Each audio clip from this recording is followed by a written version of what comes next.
New Hampshire, they've got a rule where any community with under 100 voters can open at midnight and close as soon as all the registered voters have voted. And so we have the results. This is historic. This goes down every year. Dixville, Notch, Hart's location, and Millville, New Hampshire.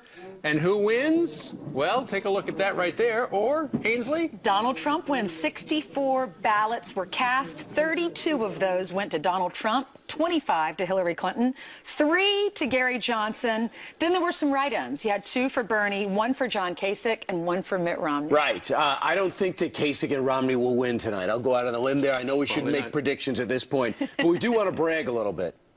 Yes. We do? 7 o'clock, Donald Trump will be on with us live. First time in quite a while. Absolutely. At 7 o'clock Eastern time. It's going to be really interesting. This is the man that legitimately does not sleep. No. He was just on stage an hour ago, it seems. He covered 5 states yesterday. No, I think he covered all 57 states that Barack Obama was referring to back about 8 years ago. So anyway, he's even though he's probably shot, it has been a 17-month odyssey for him. He'll be joining us for 2 blocks at 7 o'clock.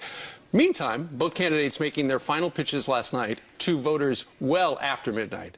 They've had their say, and now it's time for you, the American voter, to have yours. We have Fox team coverage on this Election Day morning. Mike Emanuel is following Hillary Clinton, who just arrived home in Westchester County. Right, but Mike, I know you're tempted to talk, but it's not your time, okay? Let's go first to John Roberts.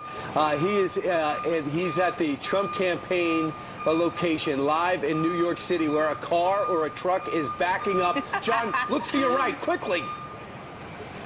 If you don't hear a backup alarm in New York City, you're not in New York City. You're somewhere else. Good morning to you, Brian Ainsley.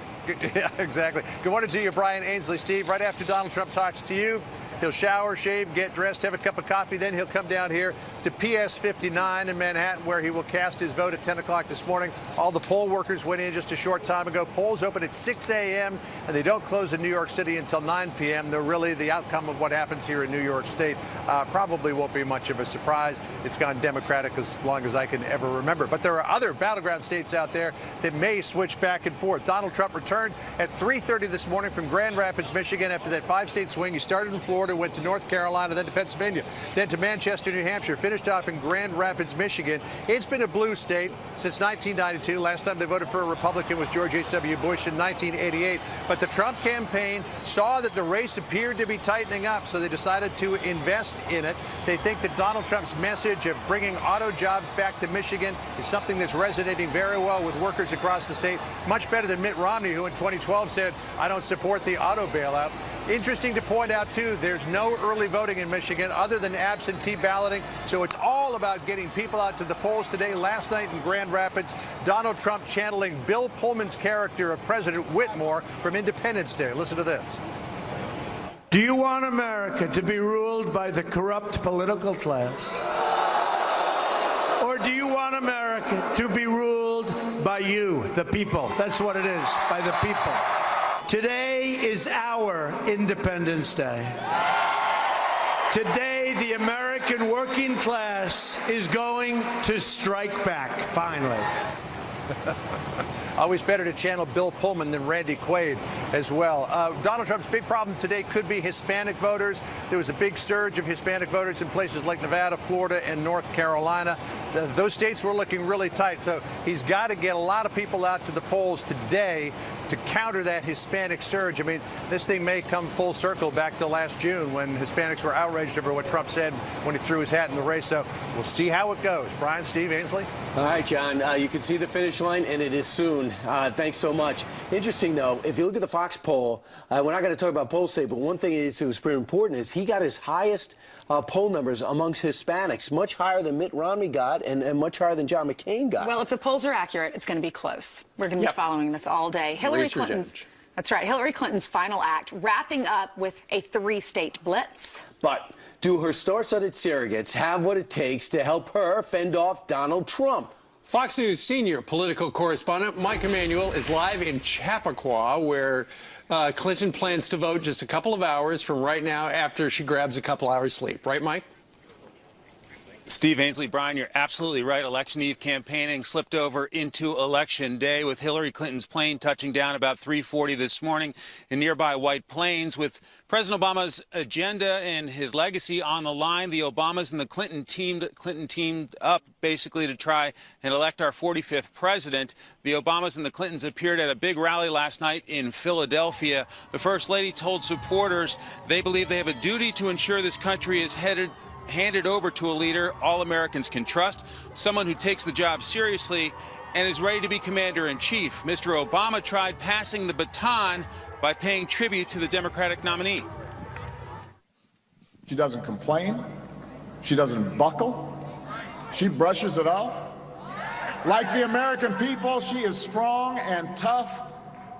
And she knows that government service is not about her. It's about you. Your struggles, your dreams. In front of what the campaign says was the largest crowd of her 2016 run, Clinton essentially talked about the future of this country.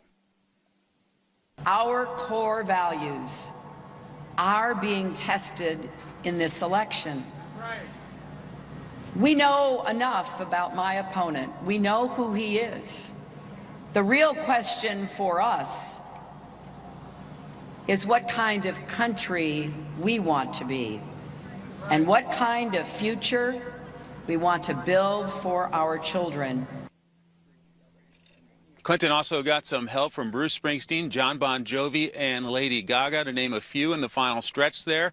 She got home about an hour ago in Chappaqua after freshening up a bit. We expect her to come down to the school and vote and then watch the whole process play out. Ainsley, Steve, Brian. All right, Mike, thank you very much. Last week we were talking about how she had ordered up a barge of fireworks as a celebration for her party. It's going to be on the west side of Manhattan over the Jacob Javits Center. Interestingly enough, a project that was started by Donald Trump. But last week the campaign called the Coast Guard and canceled the fireworks. Wonder why that is. They got negative publicity over celebrating before they got into the end zone, clearly, and then, of course, the polls started really tightening up. That could be one thing. Could be saving money. Could be, right. Because Mitt Romney did the same thing, remember, and spent $25,000 on the fireworks display that never went off over Boston. Yeah, I saw one of the headlines, I think, on the Daily Mail that said, what do they know? Why did they cancel their fireworks? Well, it's just so close, and it'd be embarrassing if they had all of this set up and weren't able to shoot it off. Indeed. We'll have a chance to ask Donald Trump, but evidently he's going to stay in Trump Tower until he finds out what happens, and he's going to go over to the Hilton right down the road and see where the celebration will take place. This is a cover of the New York Post today. It reminds everybody to go vote, and it shows a woman who is holding her nose, and it says, essentially, vote for the one you dislike the least. Wow.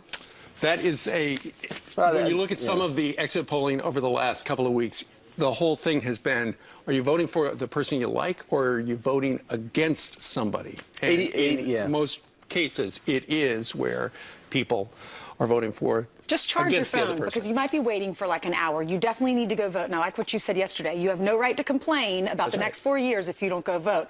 Just charge your phone. Sure. 84% of the country said they're disgusted by this whole political season. However, at the same time, you've never seen consistent, enormous crowds like the ones that Donald Trump have gotten. I don't care if he gets one vote or if he wins this whole thing.